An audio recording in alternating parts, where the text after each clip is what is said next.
So what I think is really exciting today is that we're meeting here at the Chelsea Physic Garden.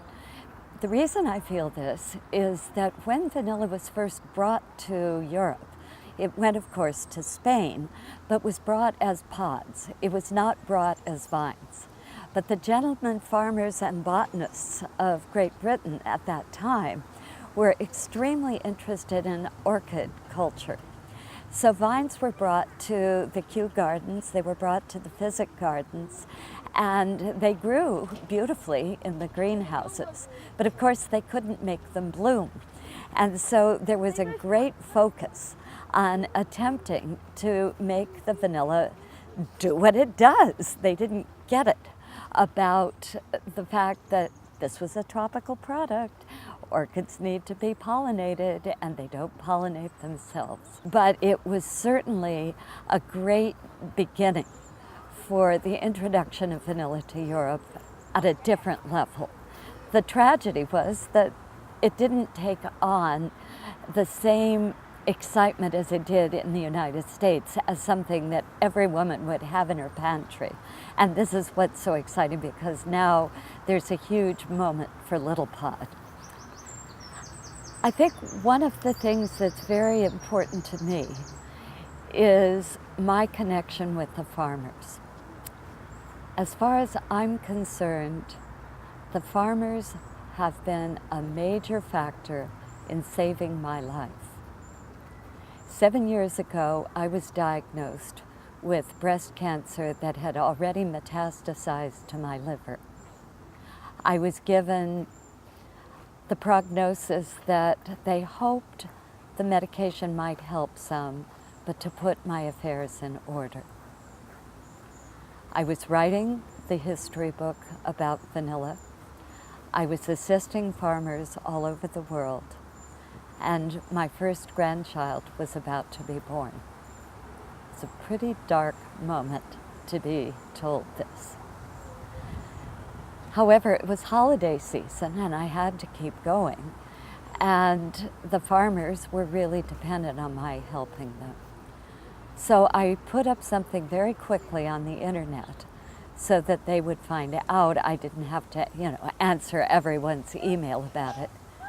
But suddenly, something amazing occurred that was transcendental for me and transformative. All over the world, the farmers started to pray. An Indian farmer in Uganda went to the source of the Nile where he lived and did prayer services out 125,000 mantras for me to recover. People in tiny villages started praying in Papua New Guinea, in India, in Africa, in Tahiti, in Mexico, all through Central America. They all started to pray. I was so humbled by people with nothing much in their lives but hope and faith would put so much care and love toward me that I made a commitment to spend the rest of my life doing everything I possibly could to spread the word about the value of pure vanilla and the value of education for farmers and opportunities. So this ties in perfectly with LittlePod's beliefs and vision, because as a team, we can make so much difference. One person's voice matters. Holding hands and joining as a group matters even more. That we can become one voice and educate the world about the value and the interconnectedness that we have as a global community. We're no longer countries or states or cities or individuals. We are very deeply connected. And I think perhaps the greatest visual that I can imagine is my reaching out to someone above me, locking hands and saying, yes, we can do these things. we can make a difference. We must make a difference. This is our planet, and I know that LittlePod is well prepared to join hands with me and with other groups to reach out to the farmers worldwide.